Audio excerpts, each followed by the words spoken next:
meu tá rolando. Tá? Aham. Tem gente no seu, não? Aí, Felipe entrou. Ah, é? Ei, Fel! Um beijo, lindeza.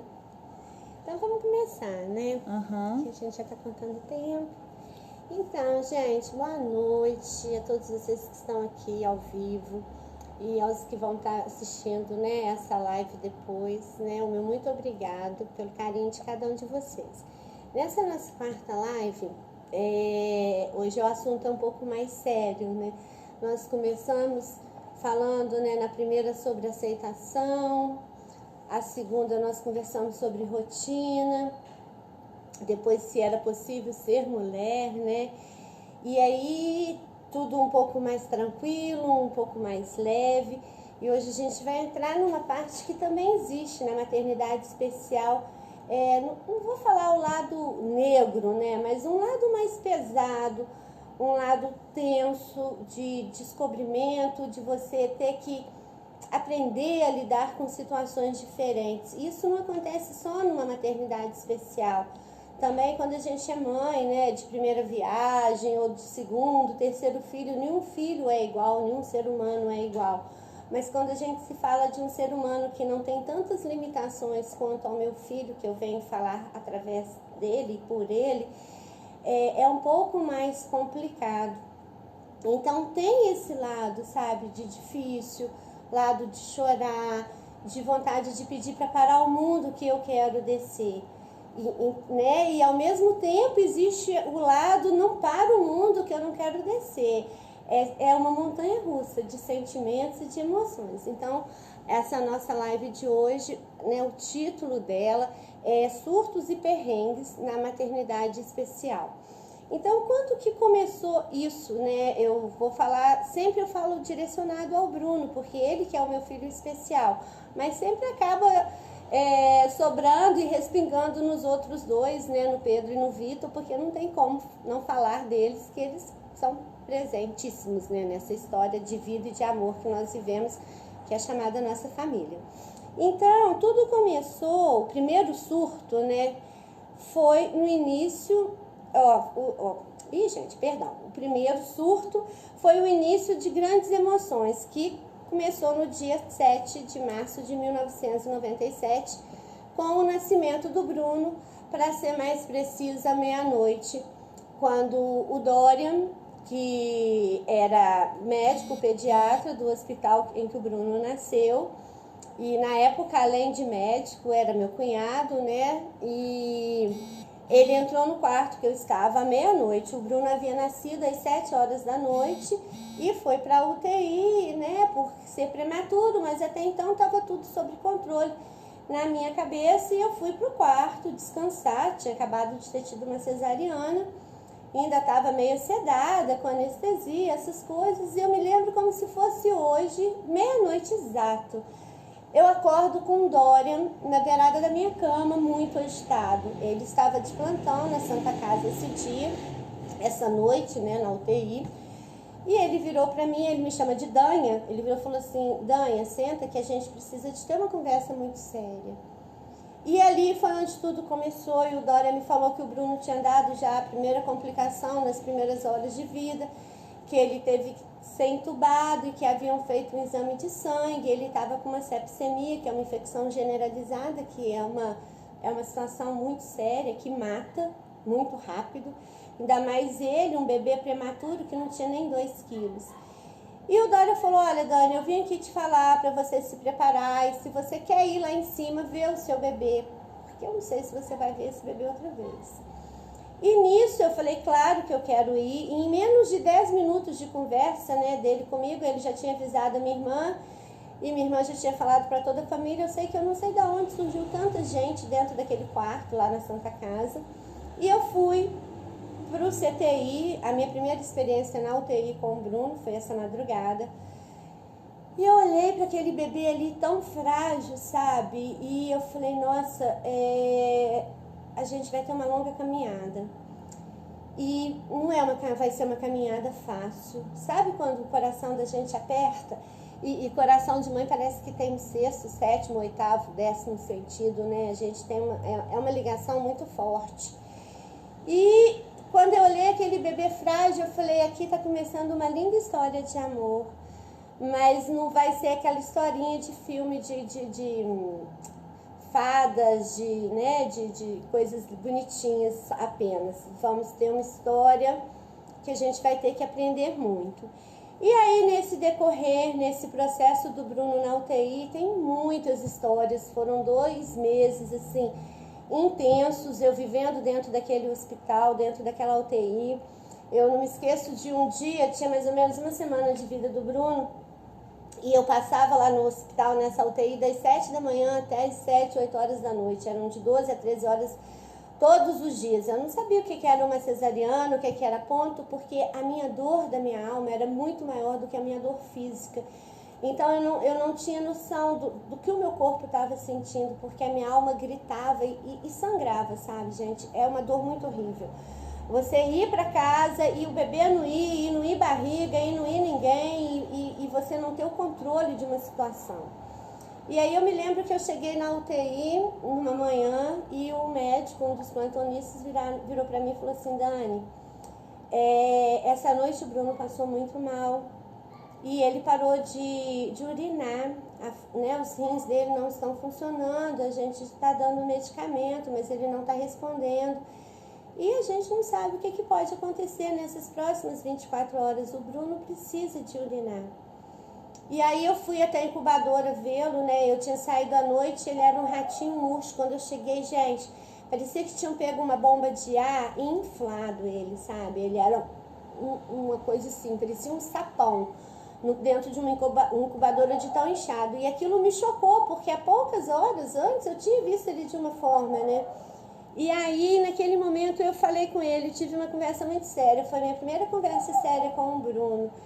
Que eu falei, olha, eu tô dando o meu melhor por você. Eu saí desse hospital e não saí. Eu continuo aqui com você. Não deixei de vir ver você nem um dia. Eu tenho orado, tenho vindo te dar amor, te dar força, mas você precisa de fazer a sua parte. E o que você precisa de fazer, filho, chama-se xixi. Você precisa de fazer muito xixi. E quando a mamãe for embora daqui hoje e voltar amanhã, se você não tiver murchinho de novo, a mamãe vai te colocar de castigo e eu não vou voltar aqui para te ver. Porque eu não vou fazer a minha parte nem a sua.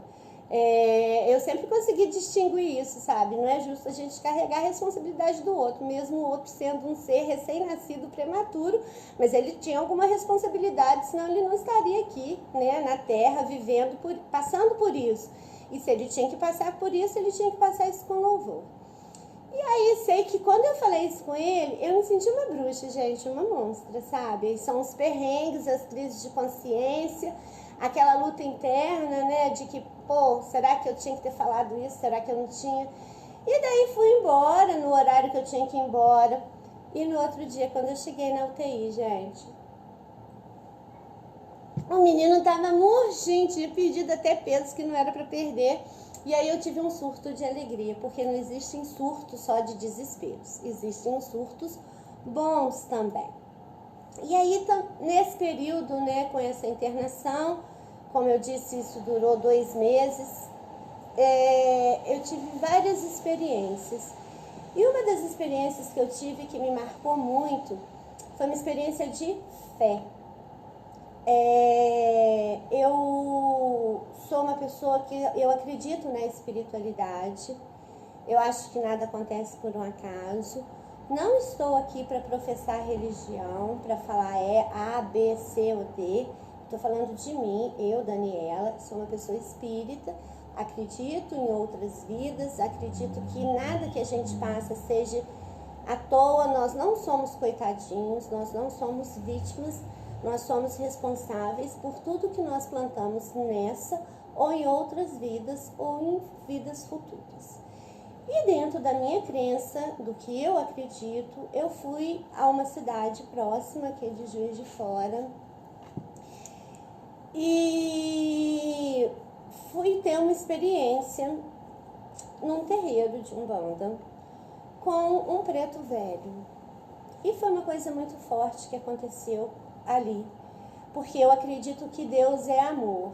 E onde há amor, há caridade, a preocupação com o próximo, não tem como Deus não estar ali, né? Seria incoerente. Então, eu não defendo placas e denominações de igrejas.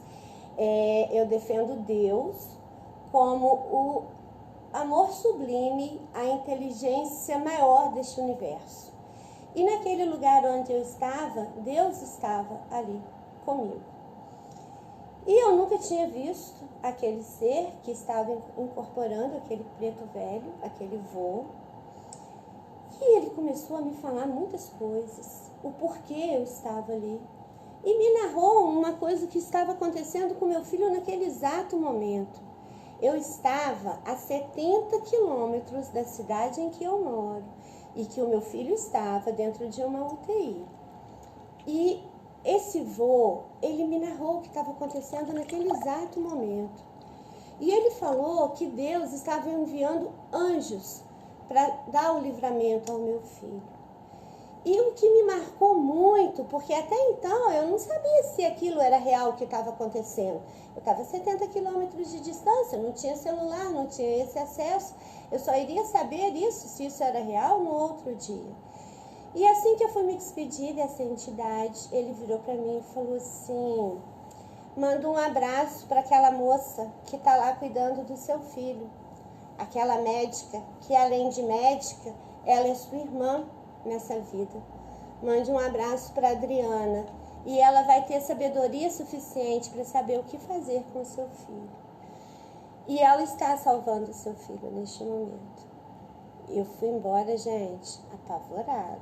E dava o dia de amanhecer? Não dava. Quando o dia amanheceu, a primeira coisa que eu fiz foi correr para o hospital. E quando eu cheguei lá, para o meu espanto e para o meu dedinho de São Tomé, que a gente tem que ver para crer, eu tenho que ver para crer, me foi narrado que o Bruno tinha tido uma intercorrência. E foi tudo exatamente igual o que aquele vozinho estava me contando na noite passada.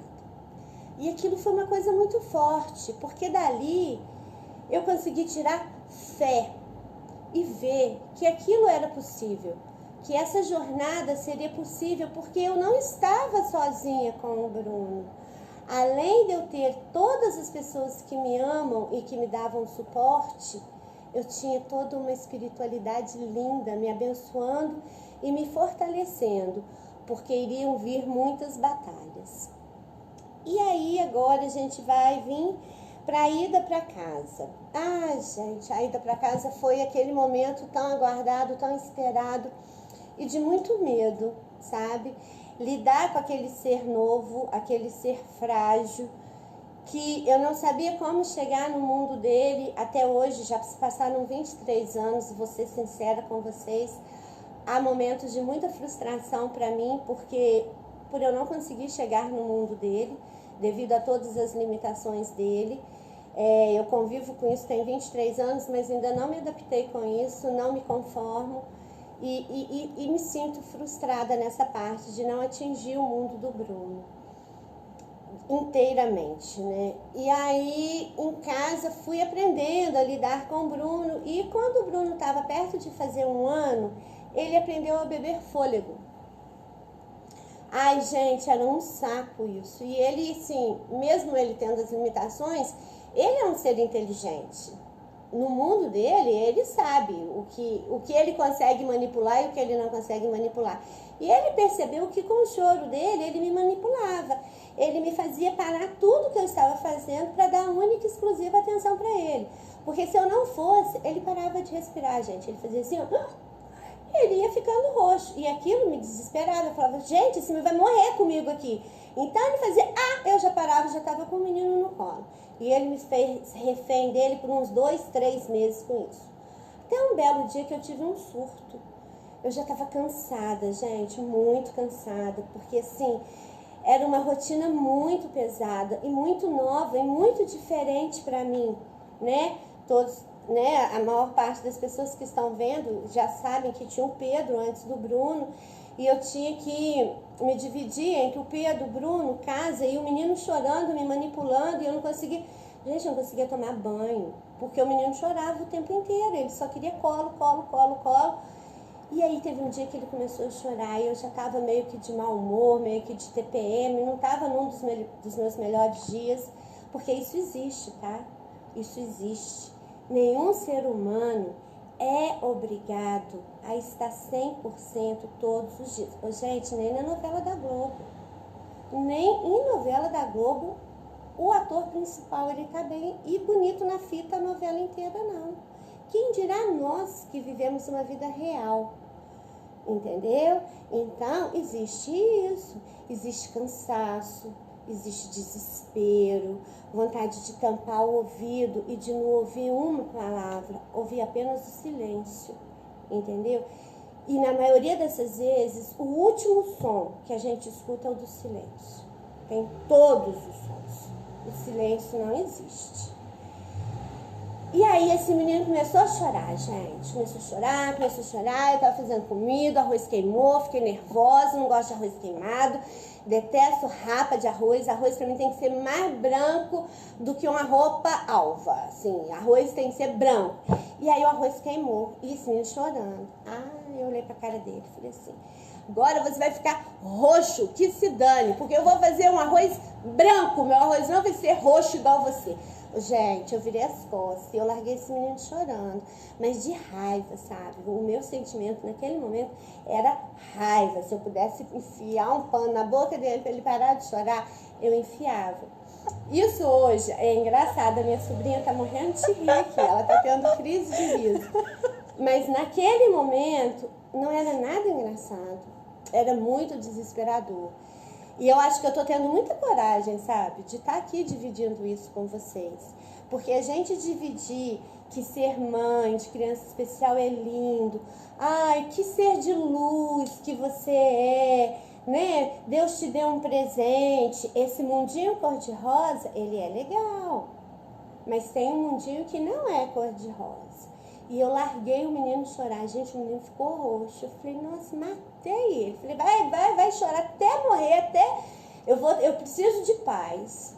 Ô, gente. E aí, nisso, eu tive uma crise de choro, lógico, porque eu vi o menino ficar roxo. E no fim do meu choro, ele voltou. Eu não sei se ele apavorou, se o tratamento de choque funcionou. Ele nunca mais bebeu fôlego, tá? Nunca mais. Não tô mandando ninguém fazer isso não, tá? Eu fiz, deu certo, mas eu fiz porque eu tava surtada, porque eu tava estressada, porque eu já tinha aguentado muito choro, escutado muito choro, chorado junto, e chegou um dia que eu não consegui chorar com ele, que eu surtei, que eu fiz de conta que eu não estava ali, e eu não olhei pro lado e deixei ele chorar, porque eu sabia que ele não ia morrer. Qualquer coisa eu dava um saculão nele e ele ia voltar. Só que eu não tive que dar a sacudida, ele voltou, e ele voltou assim, viu que ele não conseguiu me manipular, e vencemos essa fase do bebê fôlego através desse surto. E aí vamos seguindo, né, na nossa caminhada, vieram os perrengues das viagens. Então, teve uma live que a gente falou sobre viagens, né, na rotina, que foi muito difícil eu estipular uma rotina com o Bruno, porque cada dia a gente estava num lugar diferente, ou num hotel, ou numa casa diferente. E nesse dia dessa live foi falado, né, a parte legal de aprendizado, de tudo isso. Mas nessas viagens também tinha muito choro da minha parte.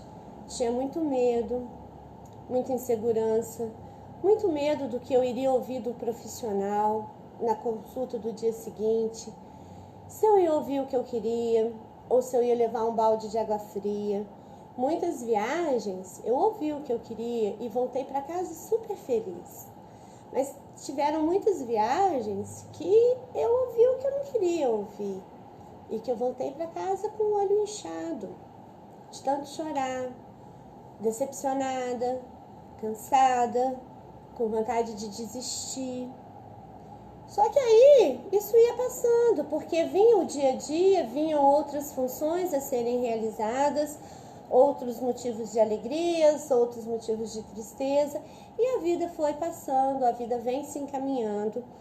E o que eu quero dizer com essa parte de desses perrengues, né, de solidão, de medo, de insegurança, é que isso é normal, é que isso faz parte da rotina. Nós somos humanos. Gente, eu sou humana, eu tenho que saber que eu posso chorar, eu tenho que saber hoje eu consigo ter essa maturidade de não me cobrar quando eu tô cansada e o Bruno faz cocô, rasga a fralda e eu acabei de trocar ele.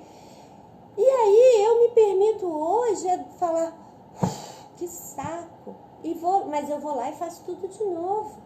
Mas eu não me cobro hoje. Hoje eu não me culpo, sabe? Eu não carrego esse remorso, porque eu sei que eu posso bufar. Eu sei que eu posso cansar e que eu vou cansar e que eu canso, gente. Eu sei que tem dia que eu quero viver outra realidade e isso é normal. Por que eu tô falando que isso é normal? Porque até um tempo atrás eu não me permitia sentir isso. Eu achava que eu tinha que ser a super Mulher Maravilha. Até que eu vi que eu estava me adoecendo. Que eu estava ficando triste. Que eu estava ficando amargurada. Que eu estava perdendo o brilho nos meus olhos. E aí eu falei, opa, você não é Mulher Maravilha. Não é? Você é um ser humano de carne e osso. Você é uma mãe sujeita a acertos e a erros. E aí ficou um pouco mais leve para mim os meus momentos de surtos e os momentos de perrengue, sabendo que eu sou humana, que eu posso e vou falhar, mesmo querendo acertar, mesmo querendo ser a mãe maravilha, que para os olhos dos meus filhos eu sei que eu sou, mesmo com as minhas falhas. Isso é o mais bonito de ser humano.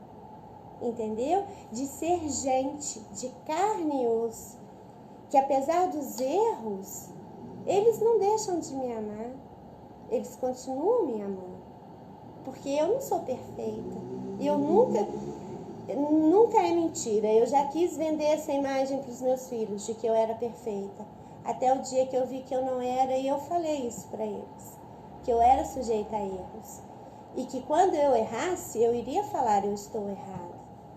Entendeu?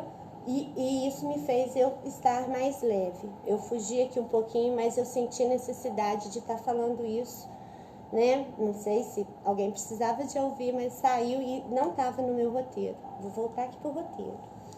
Então vieram esses perrengues das viagens, os medos, os diagnósticos, que às vezes eram favoráveis e muitas vezes não eram favoráveis, mas tudo isso foi somando para o nosso crescimento.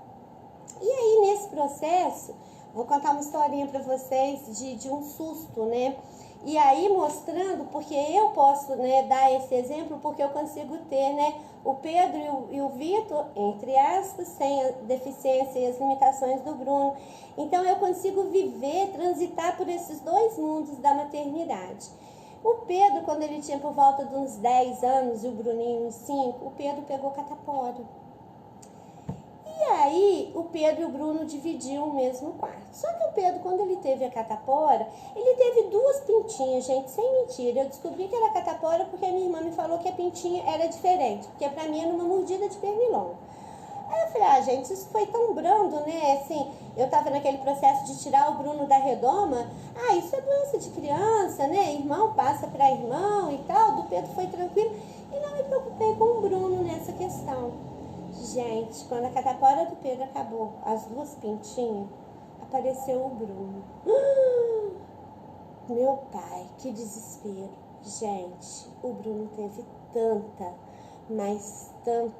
bolotinha de catapora. Tinha nos olhos, tinha na boca, no nariz, no ânus. O corpo dele todo coberto de catapora. E aí eu me lembro como se fosse hoje a Pete, né? Eu falei que vocês sempre vão ouvir muito falar no nome da Pete. Ela estava na minha casa e eu falei, Pete, a gente tem que levar o Bruno da minha irmã em algum lugar, alguém tem que ver o Bruno, não tem mais como ficar com esse menino dentro de casa. E foi muito rápido a evolução, entendeu? Tipo, ele acordou de manhã com umas pintinhas, no metade do dia ele já era uma catapora. As coisas no Bruno é tudo ao extremo. Ele é altamente saudável, mas uma gripe dele hoje, se eu não cuidar, amanhã essa gripe é uma pneumonia. E foi o que aconteceu com essa catapora. E na época o meu ex-marido não trabalhava em casa, não estava em casa, não tinha como eu chamá-lo. Eu sei que eu e a Pete pegamos o Bruno no colo e levamos ele para a clínica da minha irmã. E chegou lá, minha irmã levou um susto quando viu o Bruno. Nós internamos o Bruno teve quase uma sepsemia por causa de uma simples catapora. E aí a gente passou uns 3, 4 dias no hospital, e rotina de hospital é uma coisa cansativa, é uma coisa triste, que coloca a gente para baixo, que dá medo, né? Rotina hospitalar, assim, é aquela sensação de que a gente está muito próximo da morte, a gente não sabe o que vai acontecer, porque na verdade a gente está próximo da morte, eu penso sim, a qualquer momento isso pode acontecer, mas na minha presunção, eu estou aqui, está tudo ótimo, né? Não vai acontecer nada. Mas quando a gente pensa em hospital, a gente já tem um temor, um receio maior. E aí a gente viveu esse episódio, né, dessa catapora do Pedro, que foi mínima, e o Bruno foi extremo. E aí nesse processo, né, de estar colocando, meio que comparando, né, um filho com o outro, né, as realidades e como reage o organismo, eu lembro que quando o Pedro tinha mais ou menos por volta disso, 10, 12 anos, o Pedro teve que fazer uma cirurgia de adenoide e de colocar um carretelzinho no ouvido, ele tinha muito otite. E aí a minha irmã, além de ser tia, o Pedro primeiro sobrinho, ela é madrinha do Pedro, ela foi, acompanhou toda a cirurgia no hospital. Quando o Pedro voltou para o quarto, ele ainda estava anestesiado, ele estava com 2 tampões. E ele fica meio surtado com anestesia. Gente, o Pedro teve sim um surto dentro do quarto do hospital, eu e minha irmã ficamos apavoradas, conseguimos contornar aquele surto, acalmar o Pedro. Mas o Pedro pôde me dizer, né, para mim e para minha irmã, o que estava incomodando a ele, o que levou ele a ter esse surto.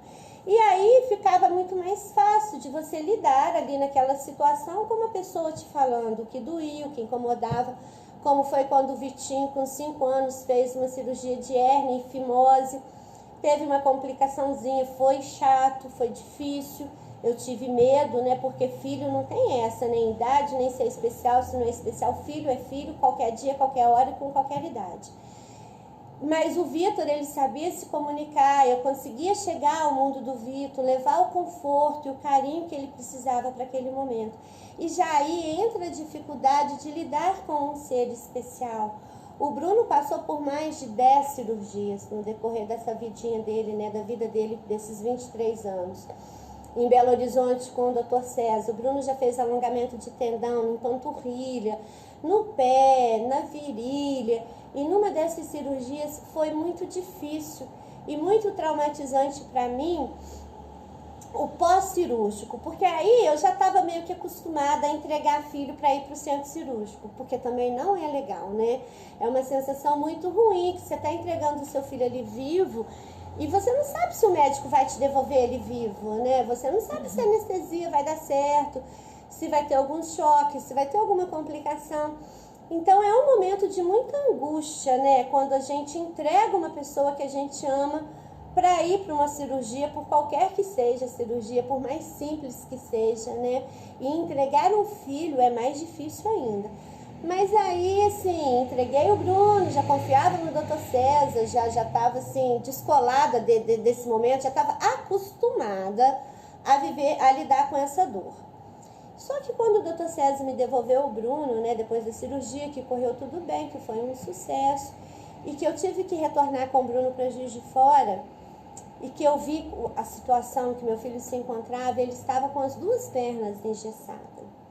Mas é engessado de verdade, gente. Da canela até a cintura. As 2 pernas. E no meio das 2 pernas tinha um negocinho de gesso.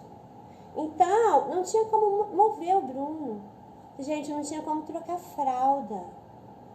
E aí, a minha angústia, o meu perrengue daquele momento, era a frustração de não conseguir chegar no mundo dele. como a Lia descreveu tão bonito, né, que são os textos da Lia, né, antes da live, né, naquela chamadinha que a gente lança no Facebook e no Instagram, ela falou de lidar com o medo, com a impotência, né, com a insegurança e o receio de você não fazer o certo, de você não fazer o seu melhor, por mais que você queira, né, de não estar conseguindo chegar ali naquele momento no mundo da pessoa. E eu via, sabe, que o Bruno estava sofrendo, e ver o sofrimento dele e a limitação ainda maior que ele se encontrava, isso me doía muito, sabe? E eu queria amenizar aquilo, mas eu não sabia como, e não sei até hoje, gente. Essa falta de comunicação, essa barreira, né, imensa que existe na nossa relação, que só o amor para conseguir transpor essa barreira, e o amor não falta, o meu amor por ele é enorme, então a gente acaba se comunicando na linguagem do amor, mas em alguns momentos apenas a linguagem do amor não é o suficiente, sabe? Mas eu estava sempre ali com ele, surtando, sofrendo, cansada, mas nunca abandonei o Bruno. Em todas as internações, em todos os momentos em que o Bruno precisou de mim, eu estava ali presente e o que eu puder estar, eu sempre estarei, entendeu? Assim, e isso me traz um conforto muito grande, de eu nunca ter me acovardado à situação, de eu não ter fugido dessa realidade, sabe? De eu falar, vamos lá, vamos encarar, e que no fim vai dar tudo certo. Como deu tudo certo, passaram-se os 30 dias, a gente voltou em BH, ele tirou o gesso, ele conseguiu voltar a ter os movimentos, ele voltou a ficar mais calmo, ele voltou a dormir, eu voltei a dormir, e as coisas foram engrenando. Eu não sei como que a gente está de tempo, Flor.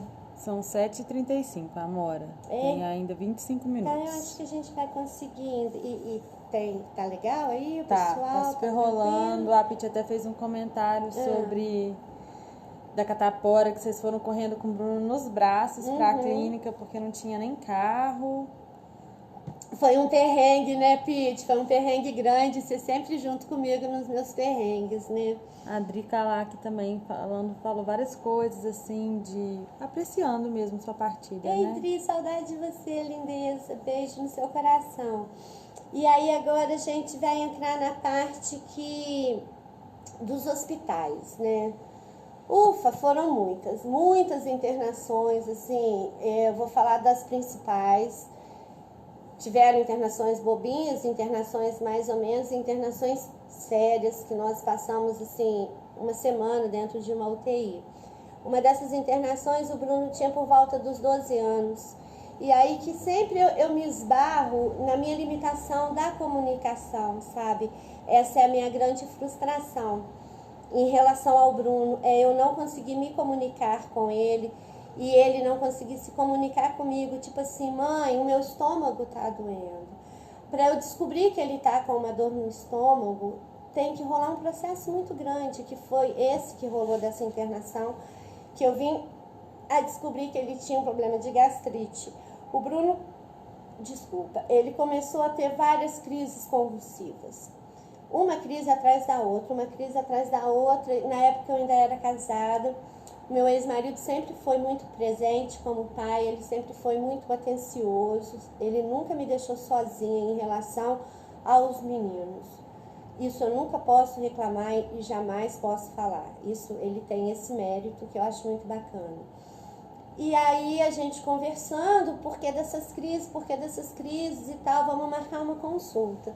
E aí as coisas difíceis geralmente acontecem, né, gente? É igual dor de dente, não é verdade? Dor de dente nunca dá segunda-feira, 9 horas da manhã, que você consegue ir no dentista, não. Dor de dente dá de madrugada, fim de semana. Fora isso, dia útil, 9 horas da manhã, o dente não dói. E os perrengues com o Bruno, geralmente é assim, tá, galera? Ou é de madrugada, ou é no final de semana. E eu me lembro que era um sábado, o Vitinho tinha uns 4, 5 aninhos, um amiguinho da escola do Vitinho ia passar o sábado lá em casa.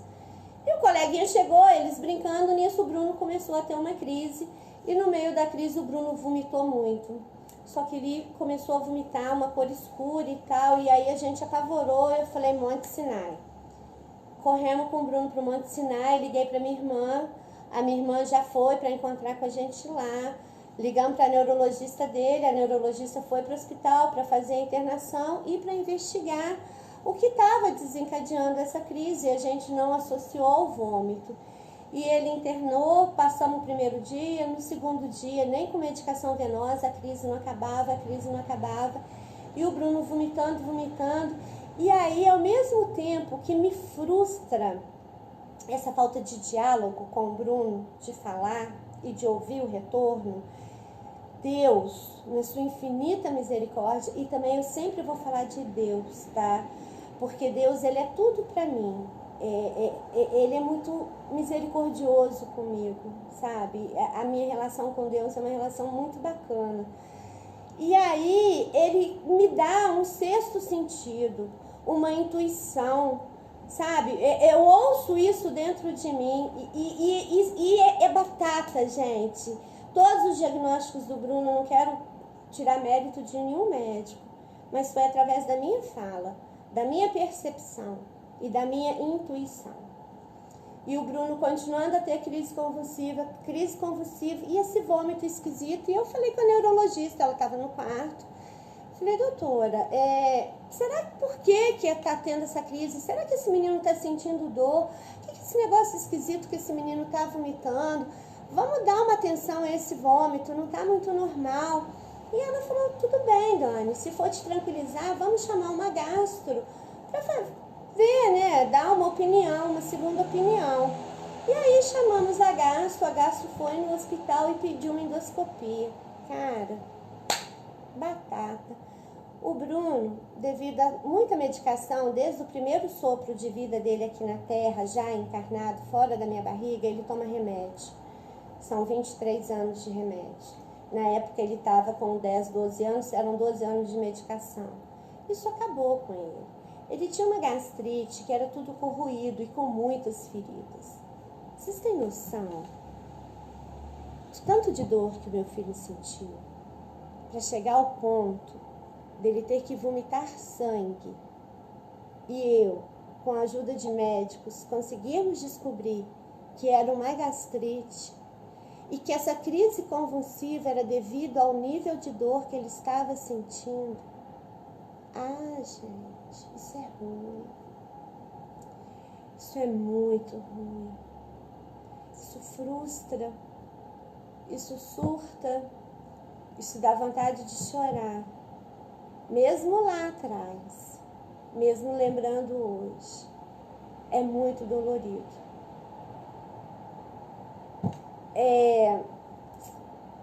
Essa falta de chegar lá, de falar uma simples fala, mãe, minha barriga tá doendo. Ô filho, vamos fazer um exame. Não. E aí isso me joga lá no chão. E aí isso me faz ver que eu não sou a Mulher Maravilha. Que eu sinto. E que eu sou muito incapaz de antecipar esse momento. Mas eu sou muito capaz e forte para viver este momento junto com ele. Uma coisa balança a outra. Uma coisa sempre anda junto com a outra.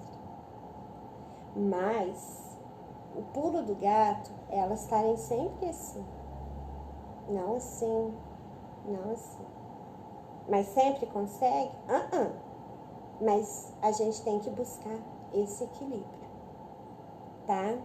E aí, até a gente descobrir, foi uma semana mais no UTI, eu dormindo, uma semana numa cadeira, segurando as mãos dele, porque eu rodei a baiana no hospital, surtei, gritei, falei que ia quebrar o hospital, porque quando a médica resolveu levar ele para a UTI, queriam levá-lo, como ele já não era bebê, ele foi para uma UTI de adulto, né? Ele já era maior.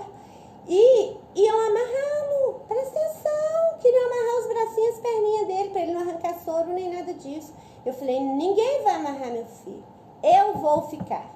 Quem vai amarrar ele sou eu com as minhas mãos. Eu vou ficar da hora que a gente entrar na UTI até a hora que a gente sair de mão dada, doutor. Não precisa se preocupar. Não quero meu filho amarrado, não permito isso. Nunca na minha vida. E o médico falou que eu não ia, aí eu falei que eu ia, fiquei maluca. Sou muito educadinha, mas, gente, sim, quando tem que fazer o barraco, eu esparramo, tá? E esparramei lá no hospital, comecei a gritar, que eu ia chamar a televisão. Isso são os surtos que são necessários em alguns momentos, tá? Porque aí ele ficou com medo, me liberou, me deu um crachá lá que eu entrava e saía a hora que eu queria, só saía para fazer xixi e para fazer lanche, que a Pitty levava o lanche para mim, eu lanchava, e de noite ela ficava um pouquinho para eu ir em casa tomar banho e voltava para a UTI, através de um surto, tá? Então, os surtos, às vezes, eles não são sempre negativos, não, eles têm a parte positiva dele. E aí, né, teve isso. Aí vou contar pra vocês um episódio, que são várias fases do Bruno, né? A comunicação, ele verbaliza através das artes dele. Há mais ou menos uns 4, 5 anos atrás, não esqueço o dia, 14 de novembro, véspera de feriado, eu deixei o Bruno com a Pitty e com o Vitor. E saí com o Fabiano, a gente foi comer um peixe. Estava com muita vontade de comer um peixe, era uma noite quente. E véspera de feriado, nós fomos a um restaurante jantar. E a Pitty ficou com os meninos para mim. Chegamos no restaurante, tomamos uma cerveja, pedimos o peixe e tal. E o peixe não chegava. E nisso toca meu telefone, eu fui atender. Falei, de casa, o que aconteceu? E era o Vitor chorando, me falando para eu ir para casa, mas que não era para me preocupar, que a ambulância já estava chegando, mas ele não falava o porquê da ambulância. Gente, até hoje eu tenho vontade de sentir o gosto desse peixe, porque eu não senti. Eu levantei da mesa, eu e o Fabiano largamos tudo para trás e fomos para casa. Quando a gente chegou em casa, que eu fui saber o que havia acontecido. A Pitty, ela tem uma perda auditiva, então alguns barulhos ela não ouve. E aí essa noite ela já havia deitado o Bruno, trocado o Bruno, o Vitor estava na sala brincando e a Pitty estava numa mesa, tipo um escritório que tinha nessa casa que a gente morava, preparando alguma coisa de escola. E Deus, novamente Deus, fez a Pitty ouvir um barulhinho muito baixinho. A Pitty de início achou que fosse o Vitor, perguntou se era o Vitor disse que não. E aí ela ouviu de novo, se sentiu incomodada e resolveu ir ao quarto ver o Bruno como o Bruno estava. Quando ela chegou lá, ela se deparou com uma cena muito triste. O Bruno havia rasgado toda a fralda dele. E não feliz por ter rasgado a fralda, ele comeu a fralda. A boca dele era pura fralda. E a fralda ela é feita de plástico e de algodão. E aquilo incha, né, dentro da gente. Eu sei que foi um pedaço grande e agarrou aqui. E ele não conseguia respirar. E ele já estava ficando roxo. E a Pitty desesperada, esse dia ele quase foi embora nas mãos da Pitty e do Vitor. E a Pitty começou a gritar ao Vitor. E na época a gente ainda morava no prédio da família do meu ex-marido. Então a minha ex-sogra e o meu ex-sogro moravam no apartamento em cima do meu. O Vitor começou a gritar ao avô dele e o avô dele desceu com a avó. E nesse processo que eles estavam descendo, o Vitor era menor, né, era criança, com a mãozinha pequenininha, enfiou a mão dentro da boca do Bruno, foi tirando. O meu ex-sogro chegou, colocou o Bruno em pé, fez massagem, apertou e o Bruno vomitou, tossiu, enfim, ele conseguiu voltar. E nesse tempo já tinham me ligado para a ambulância. E quando eu cheguei na minha casa, assim, ai gente, é tão ruim, sabe? Essa sensação de ser, poxa vida, eu saí para comer um peixe, tomar uma cerveja e volto uma ambulância parada na porta da minha casa com sirene e eu sem saber o que aconteceu. E na hora que eu levo susto, assim, eu fico muito apavorada, sabe? Eu fico muito nervosa. Eu consigo administrar a situação, mas é muita adrenalina, sabe? Enfim, deu tudo certo. Os enfermeiros fizeram uma lavagem, limparam tudo e tal, e tirou, e não houve nenhum dano maior. E aí a gente teve que aprender a lidar com essa questão da fralda, porque ele estava comendo fralda porque ele não quer usar fralda. Deve de ser muito ruim, né? Ficar com fralda 23 anos. E aí ele partiu para tirar a fralda e a gente conseguiu, no meio disso tudo, ter uma ideia de fazermos macacão, que ele não ia conseguir tirar a fralda. E aí vencemos essa etapa desse surto, dessa paranoia, porque até a gente chegar na ideia do macacão, ou era a Pete 24 horas do lado dele, ou era eu. Foi mais ou menos igual lá atrás do bebê fôlego, que ele manipulou, e aí ele manipulou a gente com a fralda, até a gente, ter a ideia do macacão. E esse assunto é muito extenso, sabe, gente? Tem muita história, são muitos anos de convivência e dá para ter muitos casos, muitas histórias. Espero que esteja sendo legal, que não esteja cansando aí vocês, tá? A gente já está quase terminando. O ano passado, tivemos 2 internações com o Bruno, devido à gastrite, né? Ele voltou a ter episódios de vomitar sangue e ele teve uma obstrução intestinal. Ele ficou alguns dias sem evacuar e formaram-se uns fecalomas e a gente teve que internar. Passamos 3 dias no hospital fazendo lavagem, vendo ele sofrer. E sim, e ele não reclama, né, gente? Ele não sabe falar, então isso dói, o silêncio dói, né? Às vezes as pessoas falam que a melhor resposta é o silêncio, e realmente, tá? Porque em vez da gente dar uma má resposta, se a gente se calar, fere muito mais do que uma má resposta, porque como me fere às vezes esse silêncio do Bruno. Então a gente viveu esse episódio dessas 2 internações no ano passado.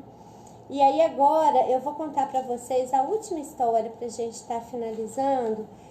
É uma história assim, quando eu sento aqui de frente, né, desse celular e a gente começa a fazer a nossa live, eu me sinto meio que nua, sabe? Assim, eu tiro a roupa da minha alma, eu consigo me despir aqui para vocês, sem medo de julgamentos.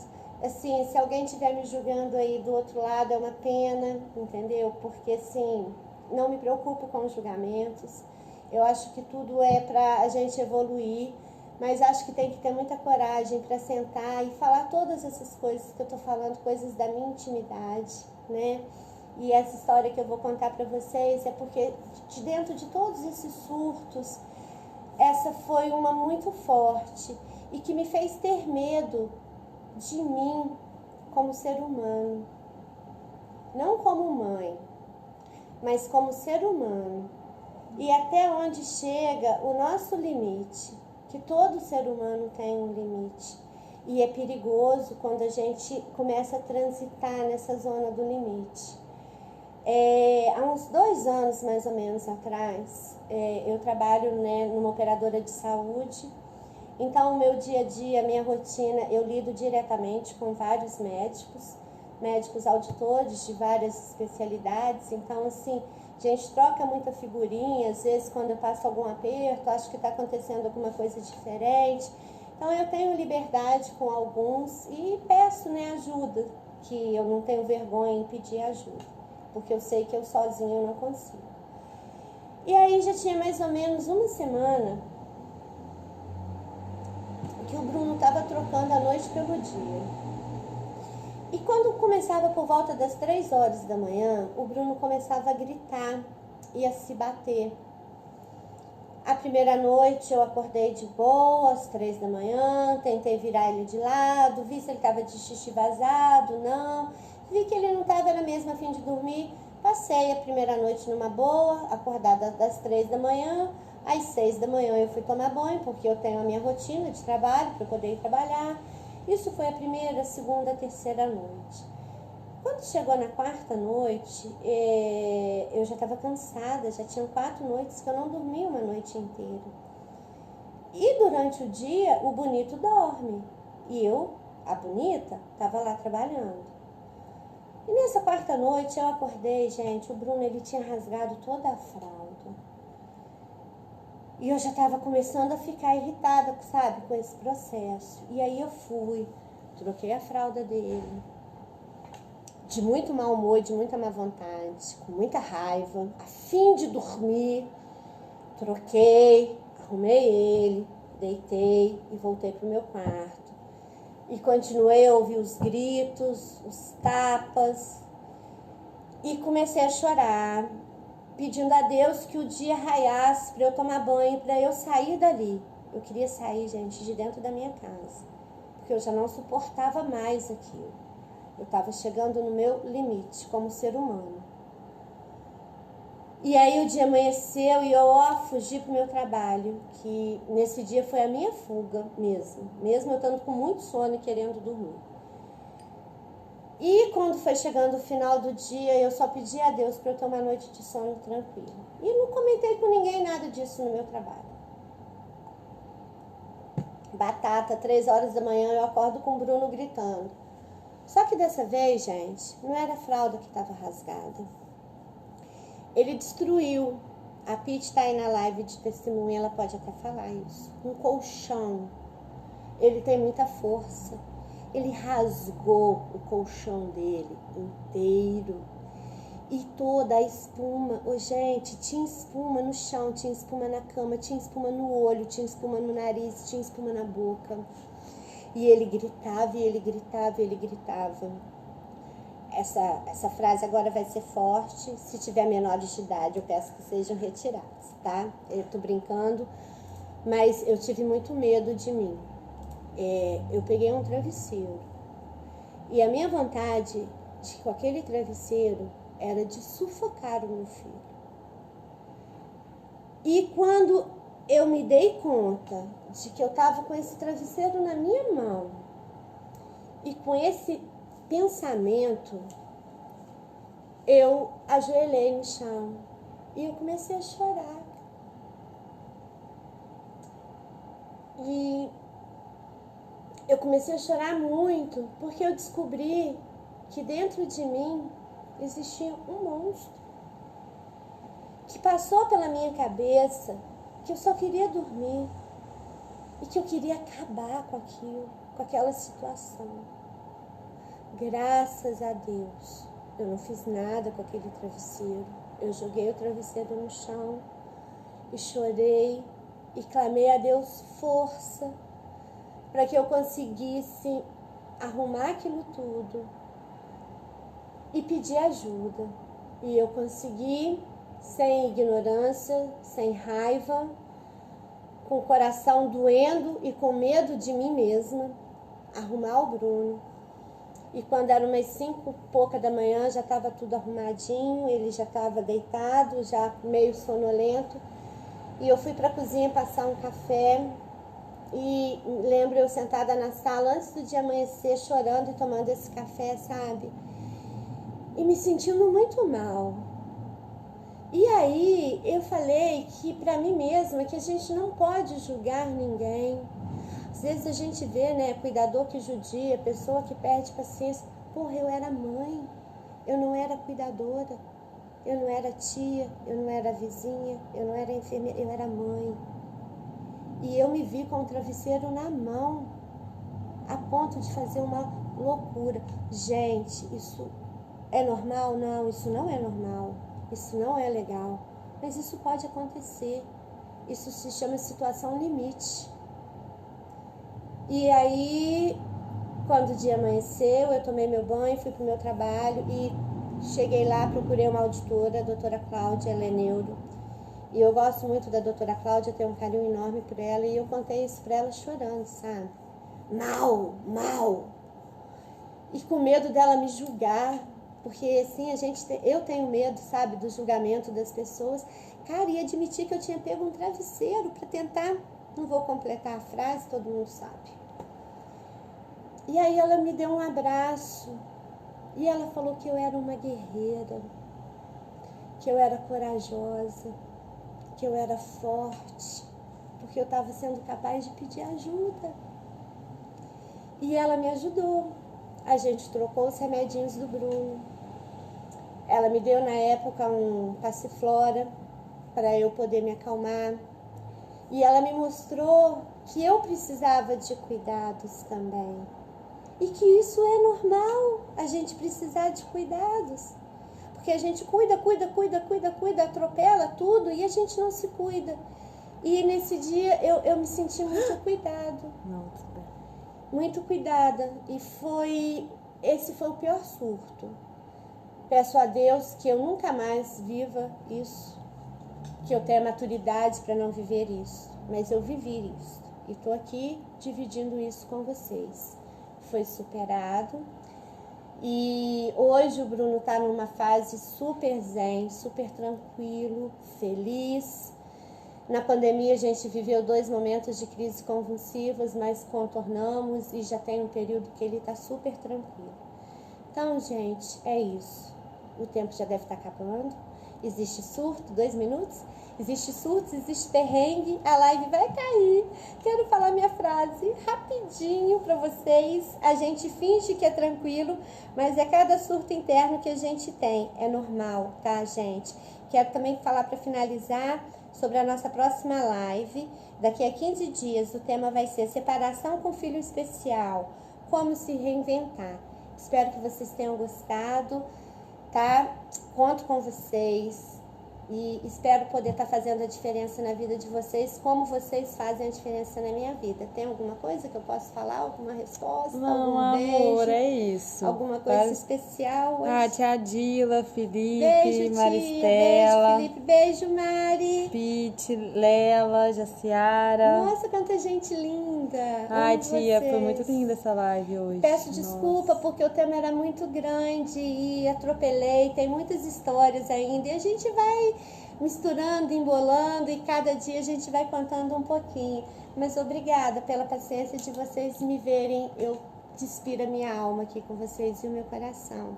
Tem me feito muito bem, muito. Eu amo cada um de vocês que estão aí, sabe, dedicando um pouquinho do tempo, do amor de vocês.